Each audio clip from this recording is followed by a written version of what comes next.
귀한 사람도 있습니다. 그러나 천한 사람도 있습니다. 그 귀한 사람과 천한 사람은 누가 구분 짓습니까? 이곳에 앉아있는 우리가 결정짓습니다. 멋진 양복을 입고 동사무소에 가게 되면, 은행에 가게 되면, 아니면 어디 마트를 가더라도 정장을 입고 가게 되면 사람들이 정중하게 대합니다. 그런데 체육복 차림으로 다 가게 되잖아요. 어떻게 해야 합니까? 그러면 저리 가시오, 저리 가시오. 냉대받습니다. 누구의 시선에 의해서, 나의 기준, 나의 시선에 의해서 그렇게 보는 것이에요. 그래서 여러분, 혹 공공기관에 일을 보러 가실 거면 멋지게 치장하고 가십시오. 몸 빼고 가지 마시고요. 머리도 단정하게 하십시오. 그럼 사람들이 보는 게 달라집니다. 근데 오늘 본문에서 유대인의 관심들, 그들에게는 세리들, 그들은 죄인들로 취급하는, 창기와 같은 자로 취급하는 시선에 멈춰 있었다는 것이죠. 하나님 나라의 관점에서 하나님께서 한 영혼 한 영혼을 어떻게 바라보시는지에 대한 관심은 그들에게 전혀 없었다는 것이죠. 오늘 우리가 세상을 바라보는 눈도 달라지기를 원합니다.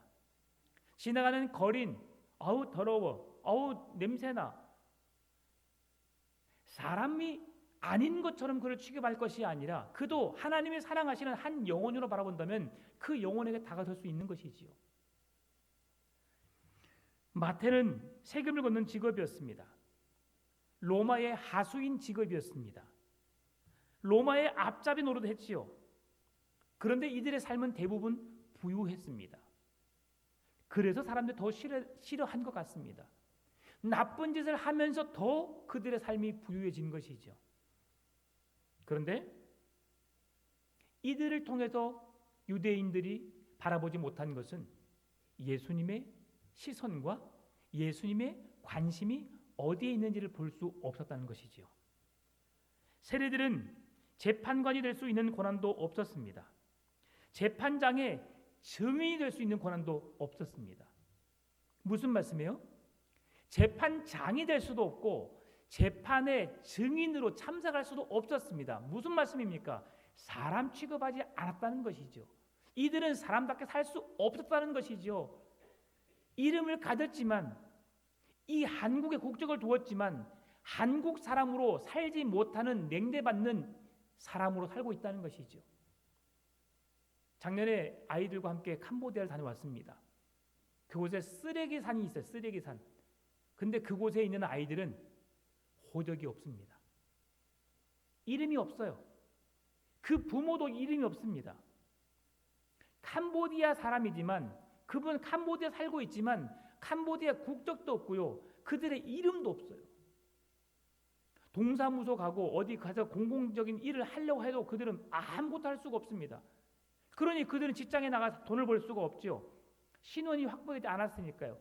그러니까 쓰레기가 매립되는 그곳에만, 쓰레기 매립되는 지역으로 그곳에서 텐트 치고 그냥 사는 겁니다. 그곳에서 쓰레기를 주워다 갖다 팔아서 그 돈으로 먹고 사는 거예요. 그러니 잘 살 수가 없죠. 근데 그런 지역에 지금 복음을 전하고 있고 또 그들의 사랑으로 품는 이들이 있습니다. 왜 그들에게 다가서서 그 복음을 전할까요? 그 캄보디아에 있는 모든 사람들도 그들을 무시하고 그들의 사람 취급하지 않는데 왜 그럴까요? 그들에게는 예수님의 시선과 예수님의 관심이 있기 때문이죠. 이들은 회당에도 출입할 수 없었습니다. 오히려 사회적으로 완전히 매장된 삶을 살았습니다. 그래서 그들에게는 온전히 사회적인 관심을 받기 위해서 뭐에만 집중했어요? 돈을 모으는 일에만 집중했던 것이죠. 그런데 놀라운 일이 일어난 겁니다. 그러한 세간에 일하고 있는 마태를 향해서 예수님이 찾아가신 겁니다. 그리고 그를 부르셨고 12명의 제자 중에 한 사람으로 그를 삼으신 것이지요. 놀라운 일입니다. 이러한 기득권자들의 눈에 예수님의 행동은 걸림돌이 될 수밖에 없었어요. 거칠게 그들의 마음을 더욱 괴롭게, 더 거세게, 지나친 반항으로 예수님을 잡아 죽일 생각을 갖게 하게끔 그런 마음을 갖게 할 수밖에 없었습니다. 그래서 예수님을 향해 그들은 이렇게 말합니다. 너희 선생은 어찌하여 세리와 죄인들과 함께 잡수시느냐? 또한 보라 먹기를 탐하고 포도주를 즐기는 사람이요 세리와 죄인들의 친구로다. 마태복음 11장 19절, 누가복음 7장 34절에서 그렇게 예수님을 비난합니다. 그들의 비난은 여기서 끝나지 않습니다. 오늘 세례 요한의 제자들에게까지 와서 우리와 바리새인들은 금식하는데, 오늘 본문의 말씀, 어째 당신 제자들은 금식하지 않느냐? 여러분, 사람들은 대부분 나쁜 쪽으로 강화되어 있습니다.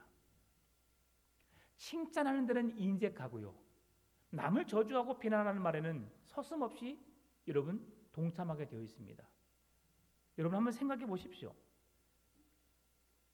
야, 오늘 밥 참 맛있대. 그러니까 말이야, 너무 고생했어. 야, 처음 시간 식사 치고 너무 잘한 거야. 이렇게 말을 이야기하면 좋은데, 아이, 뭘 잘하긴 잘해. 뭐가 문제가 막 그렇게 말을 시작하는 게 우리의 모습이에요. 또 옆에서 그 말 들으면, 그러니까 말이야, 칭찬은 거기서 막 별로 듣기 안 좋은가 봐요. 근데 막 불평의 소리는 막 계속 이어갑니다. 이게 우리의 본능입니다. 오늘 우리가 그랬다는 게 아니라 우리 사람들의 모습이 그렇다는 겁니다. 오늘 너무 놀랐습니다. 상추, 이렇게 신선한 상추가 있습니까? 배추 노래서 그냥 너무 달아요. 그냥 그만 먹어도 너무 달아요. 제가 그래도 이런다고요? 맞습니다, 여러분. 맛있게 먹어야 됩니다. 그래서 건강해지거든요. 너무 맛있었어요. 행복했습니다. 다음 주 여러분 기대되지 않습니까? 기대되지요? 이셀, 네, 누군지 모르겠지만, 예, 이제 부담이 좀 되시겠습니다. 제가 오늘 광고를 못했네요. 오늘 죄송합니다. 오늘 식사가 좀 더 풍성해질 수 있었던 건 뭐냐면 부족한 종의 말씀에 순종하는 사람이 있었기 때문이에요. 제가 지난주 광고 때 혹 생일을 맞이하시거든 가족끼리 행복하게 즐기지 마시고 교회에다가 5만 원이나 10만 원이나 해서 좀 교회 식단에 좀 도움을 주십시오라고 했는데, 우리 김병태 비집사님이 또 그렇게 순종하시더라고요. 너무 감사합니다. 생일도 빠르셔가지고 모든 일이 제일 먼저 세요. 너무 감사합니다. 예, 혹시 이번 주 생일 계십니까? 예, 매주 생일이 됐으면 좋겠어요. 그래서 그렇게 해도 좀 더 풍성하면 좋겠다는 생각을 해봅니다. 꼭 생일이 아니어도 괜찮습니다. 여러분 좋은 일이 있으면 혼자 나누지 마시고 그 교회와 함께 나누면 더 풍성해질 것 같습니다. 그렇습니다. 우리의 생각이 한번 삐뚤어지기 시작하면, 부정적이기 시작하면 계속 그쪽으로 갈 수밖에 없어요. 그러나 하나님은 우리를 창조하실 때에 부정적인 요소가 아니라 긍정적인 마음을 주셨어요. 그래서 다시 그 믿음을, 그 마음을 회복하라고 말씀하시는 거예요. 모든 걸 생각할 때, 모든 걸 기준을 삼을 때 어떻게 이렇게 될 수 있어라고 하는 부정적인 요소를 전제시키지 말고, 하나님 그렇게 하실 수 있다라는 전제 속에서 우리가 출발한다면 하나님의 마음을 읽을 수 있는 줄 믿습니다. 지금 유대인들의 관점에서는 세리를 부르는 것, 세리를 초청하는 것, 그의 집에 거하는 것, 그 모든 것이 마음에 들지 않습니다. 더욱 마음에 들지 않는 것은 그를 예수님의 제자 중에 한 사람으로 삼은 것입니다. 여러분, 이런 놀라운 일을 행하신 예수님, 왜 그 일을 행하고 계실까? 우리는 거기에 관심을 갖는다면 예수님의 마음을, 예수님의 의도하심을, 예수님의 사역을 우리가 볼 수 있는 눈이 생기는 줄 믿습니다. 여러분 그렇게 믿음으로 바라보십시다. 지금 그 친구들과 함께 잔치를 벌이고 있는데요, 그 모든 친구들은 다 죄인들입니다. 다 세리들입니다. 세상에서 인정받지 못한 자들이죠. 그러므로 그 잔치가 자기들만의 축제일 수 있었습니다. 그런데 그 잔치 자리에 비난이 쇄도하고 엉망진창인 잔치 자리에 누가 그 자리에 초대받아요? 누가 함께 하셔요? 예수님께서요. 여러분의 인생은 뭐가 대단하십니까? 뭐가 그래도 잘나셨습니까? 우리의 인생을 주님이 찾아오셔서 나를 구원하신 그 은혜가 얼마나 큰지 여러분, 내가 뭔가 잘나서 그런 줄 아십니까? 절대 그렇지 않습니다.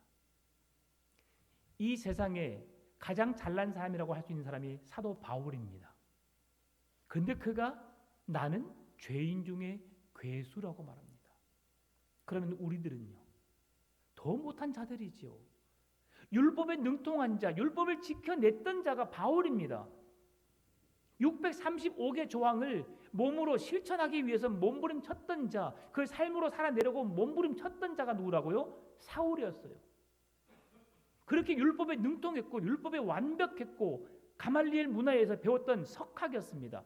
그런데 그가 예수님을 만나고 나니까 모든 것이 아무것도 아니다고 배설물로 여길 정도로 가지고 있었던 모든 지식과 능력과 자기의 모든 삶이 아무것도 아님을 고백한 것이죠. 왜요? 예수 그리스도가 없으면 의미가 없기 때문입니다. 그래서 우리가 예수님을 나의 주님 구원자로 믿는 것이지요. 예수 그리스도를 소망 삼는 여러분의 삶의 가정에 하나님의 복 주시는 은혜가 충만하게 임하게 되시길 바랍니다. 건강의 복도, 물질의 복도, 영적인 복도, 자녀의 복도 자손 대대로 누리시기를 바랍니다. 예수 그리스도 안에서 말이죠. 예수님과 함께의 은혜가 충만하시길 바랍니다. 그러면 오늘 본문의 말씀 속에서 중요한 것이 있습니다. 왜 예수님이 그들의 잔치 자리에 찾아가셨을까요? 목적은 한 가지죠. 그들을 구원하시기 위함입니다. 죄인 중에 죄인, 많은 사람들의 비난을 쇄도하고 세리와 죄인들과 창녀들을 같이 취급했던 그들에게 찾아가셔서 하나님은, 예수님은 그들에게 영원한 생명을 선물해 주시기 위함으로 죄인들의 소굴에 찾아가신 거죠. 왜 그렇습니까? 그들의 잔치가 왜 의미가 있습니까? 인류의 구원자인 예수님이 함께하기 때문에 의미가 있었던 것이죠. 사람들은 그들의 죄인들의 소굴이요, 어찌 유대인이라고 하는 예수님이 그들과 함께할 수 있느냐, 왜 죄인들과 친구가 될 수 있느냐라고 비난했지만, 그러면서 예수님이 그곳에 찾아갈 수 있었던 이유는 그들을 구원하시기 위함이었고, 그 잔치가 의미 있었던 이유는 생명의 주인 되신 예수님이 그 자리에 주인 되어 주셨기 때문이죠. 여러분, 오늘 본문의 14절 말씀 한번 볼까요? 그때 요한의 제자들이 예수께 나와 이르되 우리와 바리새인들은 금식하는데 어찌하여 당신의 제자들은 금식하지 아니하시나이까? 어찌하여 요한의 제자들이 그때 요한의 제자들이 나와서 우리와 바리새인들은 금식하는데 어찌 당신의 제자들은 금식하지 아니하나이까? 당시 바리새인들과 경건한 유대인들은 일주일에 2번씩 금식했다고 합니다. 그런 역사적인 자료에 의하면 그들은 월요일과 목요일은 금식하는 날이었어요. 일주일에 2번씩. 그렇게 함으로 하나님 앞에서 자신의 경건함을 드러낸 것이죠. 여러분, 금식하면 경건하고 금식하지 않으면 경건하지 않는가요? 절대 그렇지 않습니다. 우리의 마음이 중요한 겁니다. 금식, 감당할 수 있는 자가 금식해야 됩니다. 저도 정확하게 기억은 안 나지만 한 6일까지는 해본 것 같아요. 그 이상은 못 하겠더라고요. 3일은 그냥 기본으로 합니다. 3일은. 예전에 그랬어요. 예전에. 지금은 3일 못 합니다. 한 끼 밥 안 먹으면 손발이 떨려요. 여러분, 이거 경험해 보시는 분 아십니다. 제가 이건 못 한다, 금식을 안 하겠다는 말이 아니고 금식을 못 합니다. 저보고 금식하라고 하는 것은 죽으란 말이에요. 그러니까 제가 이 몸을 유지하고 있어도 여러분, 제가 나름대로 열심히 건강 운동하고 있습니다. 건강 챙기고 있습니다. 혈당 체크하고 있고요, 혈압 체크하고 있고요, 열심히 운동하고 있어요. 운동하면서 천천히 저는 빠질 겁니다. 10년의 시간을 두고 천천히 빠질 거니까 여러분, 그렇게 놀라지 않을 만큼 제가 빠지겠습니다. 천천히. 자, 그런데요, 우리에게 있어서 예수님이 우리에게 찾아오시는데 금식을 하는 자, 우리는 금식하는데 왜 당신은 금식하지 않습니까? 이것 자체가 경건하지 못한 행동입니다. 하나님은 우리에게 관심을 가지시는데요, 금식을 했느냐, 내가 어떤 삶을 살았느냐를 보는 것이 아니라 하나님은 우리 개개인 한 사람 한 사람에게 관심을 갖고 계신다는 거예요. 내가 금식을 하든 금식을 하지 않든 하나님은 나를 사랑하시는 하나님의 거룩한 백성으로 나를 보신다는 겁니다. 내가 죄인이든 세리든 내가 의사이든 내가 어떤 직분을 갖고 있든 내가 어떻게 하나님을 섬기든 먼저 그것이 중요한 것이 아니라 우리 모두는 하나님의 사랑을 받을 수 있는 거룩한 자녀의 신분을 갖고 있다는 것이죠. 내 직업으로 인해서 내 하나님의 거룩한 자녀라는 신분이 바뀔 수 없다는 겁니다. 그래서 예수님은 그걸 보여주기 위해서 세리의 집에 찾아가신 거예요. 그도 나의 사랑하는 자녀라는 것을 보여주시기 위해서죠. 예수님은 그런 규칙에 금식했다. 일주일에 2번씩 금식합니다. 내가 11조로 합니다. 내가 가난한 이웃들을 돌아보면서 그들을 내가 섬기고 내가 많은 일들을 합니다. 좋은 일이죠. 당연히 해야 할 일이죠. 금식하는 것은 왜 금식합니까? 나의 신앙의 유익을 위해서 하는 겁니다, 여러분. 금식은 결코 자랑하기 위함이 아닙니다. 내 신앙의 유익함을 위해서, 하나님 앞에 더 가까이 나가게 하기 위해서, 육체적인 삶을 절제하면서 금식하면서까지 하나님의 은혜를 더 사모하기 위해서, 육체적인 정욕을 더 제어하기 위해서 금식하며 나가는 겁니다. 그런데 그 금식을 자랑 삼으면서 금식하지 않는 사람의 마음을 아프게 한다면 오히려 주님은 금식하지 않는 사람을 더 기뻐하신다는 거죠. 지금 유대주의자들, 율법주의자들은 내가 율법을 하고 금식을 하고 내가 11조를 하고 내가 가난한 사람들을 구제하고 돕는 일을 자랑 삼아 떠벌립니다. 주님이 원하시는 게 뭡니까? 오른손이 하는 것을 왼손이 모르게 하라. 여러분, 오늘 선교위원회 보고를 해주셨지만 60만 원이 부족해서 올해 선교를 다 이룰 수 없었습니다. 그런데 어떤 한 사람이 그거 제가 감당하겠습니다. 그래서 그 일들을 감당하게 하신 거예요. 그러면서 누구라고 말하지 않습니다, 여러분. 얼마나 아름답습니까? 주님이 원하신 것이 그것입니다. 네가 한 것을 내가 안다. 젊은 청년이 와서 가난한 자에게 물을 대접했던 것들, 예수님의 이름으로 따뜻하게 대접했던 것들, 내가 다 받았다고 주님이 축복하신 것을 볼 수 있습니다. 여러분, 주의 이름으로 가난한 자들에게 물 한 그릇 대접해주고 주의 이름으로 그들의 필요를 채워주신다면 하나님은 그것을 나에게 한 것이라고 기뻐 받으신다는 거예요. 그러면서 그걸 자랑 삼지 않고, 어떤 연예인이 있습니다. 어제 잠깐 뉴스를 보니까 그 연예인은 자기 스스로 목숨을 끊어 죽었습니다. 그런데 그가 아버지에게 부탁하고 간 유언이 있더라고요. 제가 떠나게 되면 어느 기관에 6억이란 돈을 기부해 주십시오. 그 부모로서 여러분 그걸 쉽게 할 수 있었을까요? 쉽지 않았을 겁니다. 6억이란 돈 엄청 큰 돈이죠. 근데 그걸 턴뜻 기부하셨더라고요. 자녀의 뜻이니까. 부모가 자녀를 위해서 이렇게 헌신한 거죠. 여러분, 오늘 우리의 전통이나 관행이 사람들을 올가매는 사슬이 된다면 안 하니만 못합니다. 교회를 다니면서 다른 사람을 비난하고 저주하고 오히려 우리의 행동이 덕스럽지 못하면 다니지 않는 사람보다 더 못한 자들입니다, 여러분.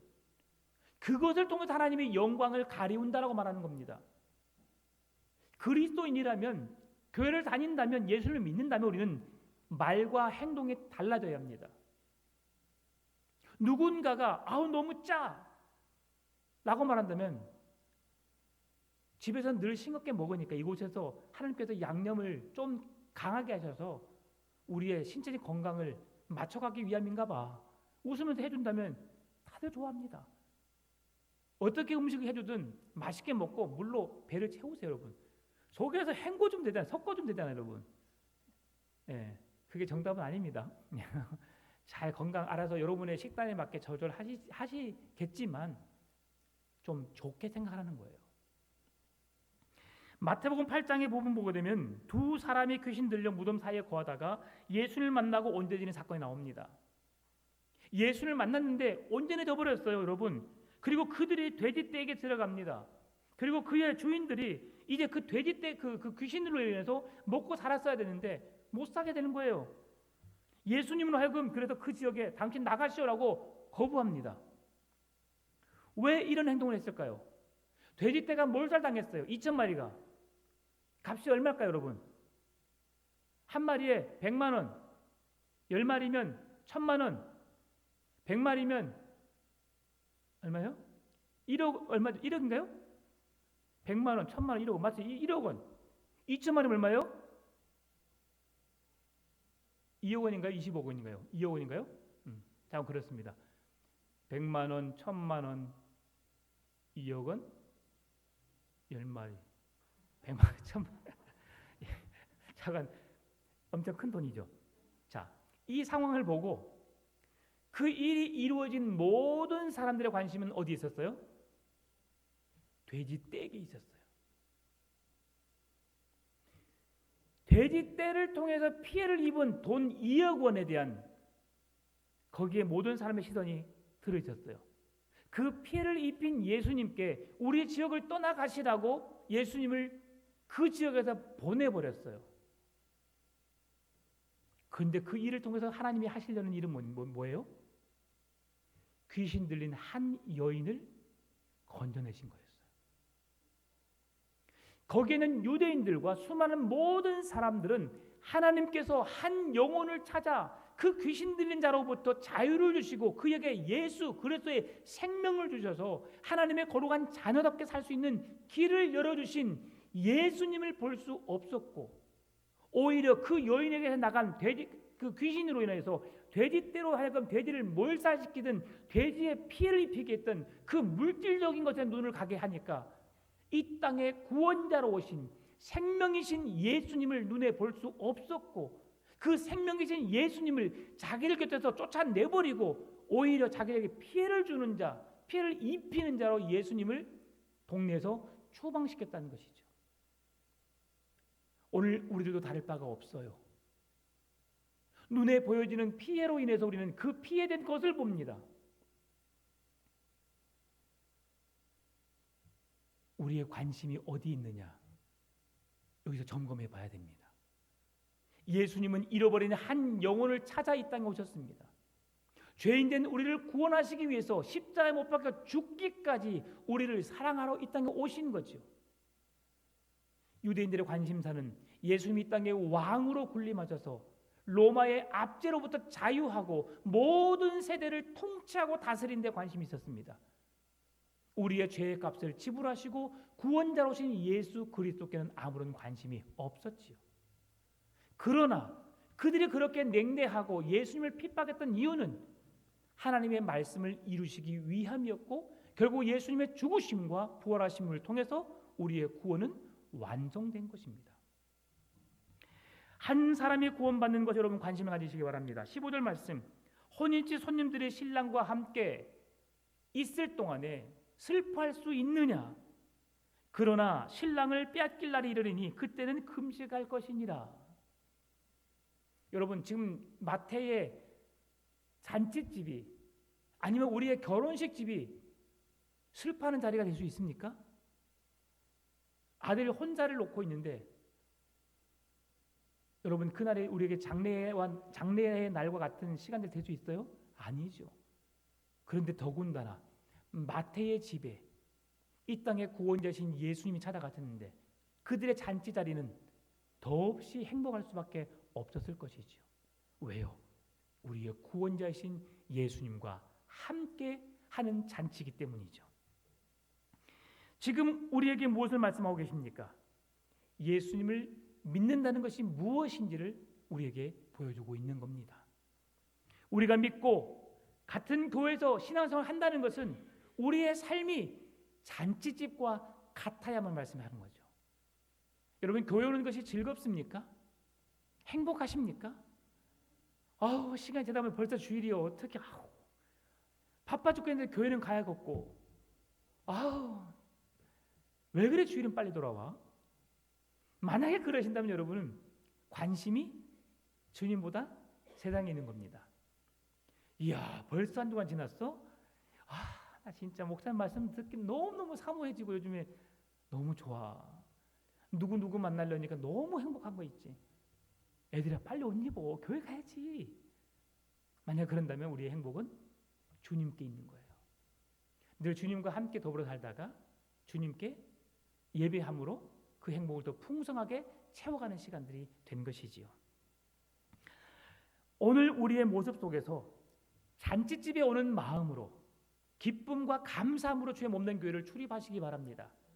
우리의 얼굴에 늘 끊임없이 기쁨이, 감사가, 웃음이 지속될 수 있기를 바랍니다. 힘들고 어려워도 활짝 웃으십시오.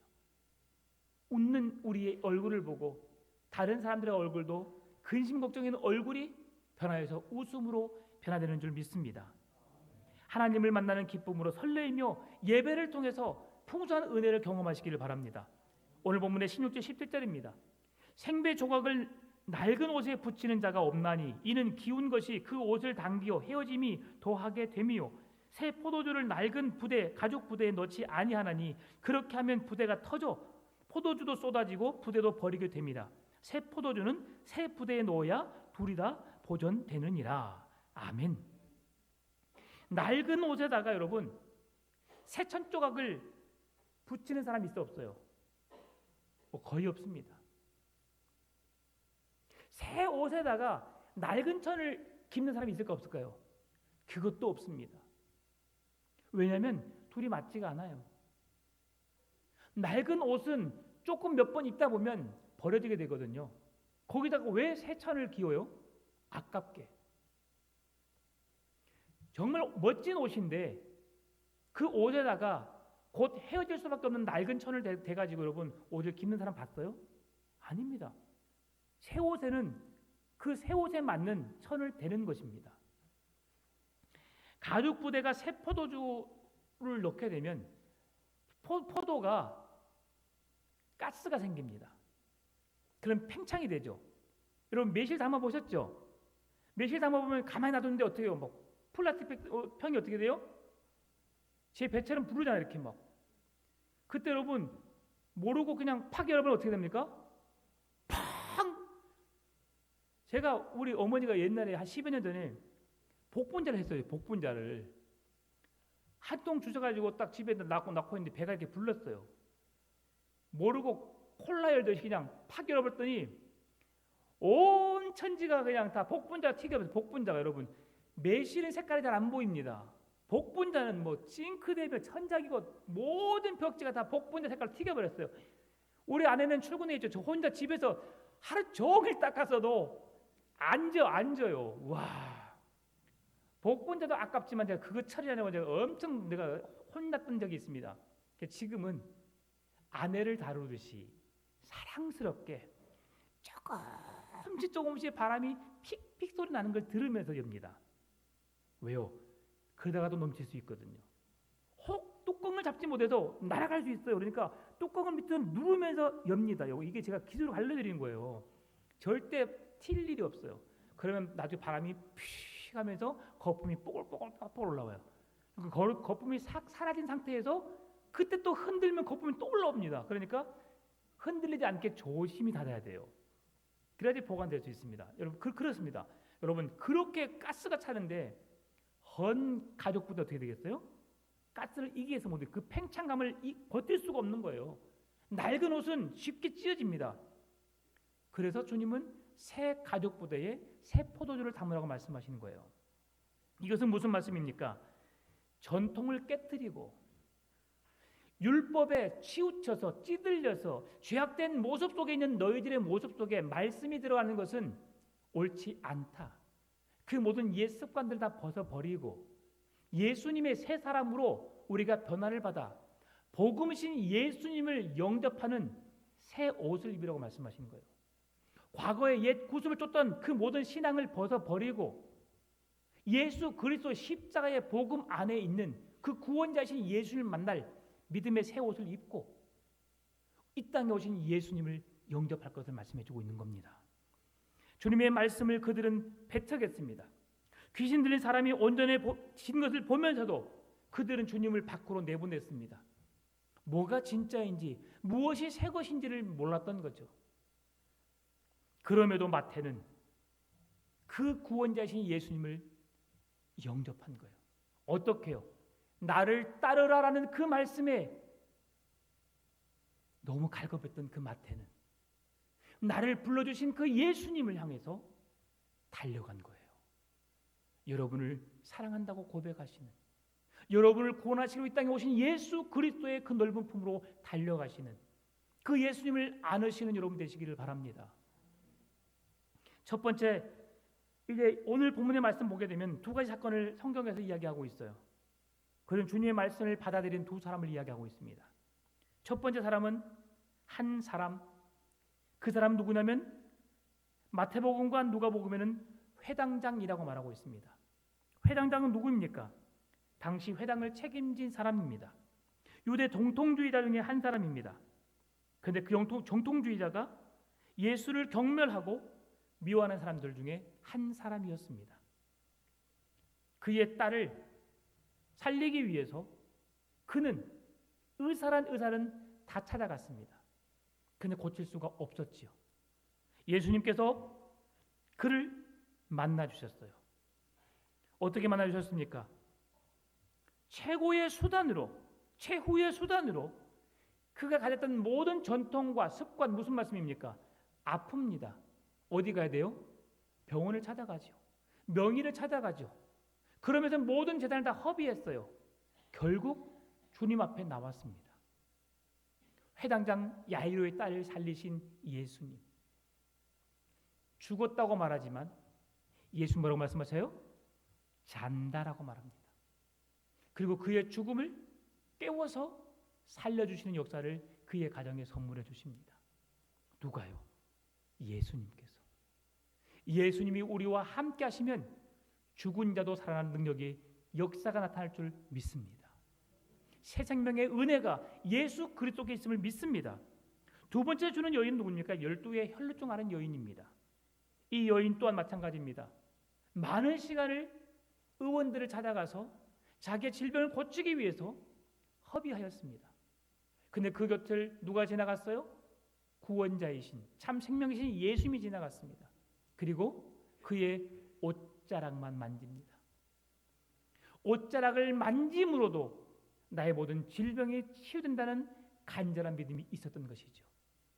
예수님이 그러한 분이라는 사실을 그 여인은 믿었던 겁니다. 오늘 우리에게 이런 믿음이 있기를 바랍니다. 예수님의 옷자락만 만지고도 구원받을 수 있겠다는 믿음. 오늘 저와 여러분의 그런 믿음이 충만하게 일어나시기를 바랍니다. 여러분, 새 포도주를 담을 그릇이 준비되어 있습니까? 예수 그리스도, 생명이신 예수 그리스도를 담을 그릇이 준비되어 있습니까? 그 예수 그리스도를 나의 주님 구원자로 믿으시고 풍성한 은혜를 경험하시고 새 생명의 기쁨과 감사 속에서 나를 찾아오신 생명이신 예수님으로 인해서 오늘도 행복한 삶이 계속 이어질 수 있기를 주의 이름으로 축원합니다. 참 좋으신 아버지 하나님 감사합니다. 우리의 시선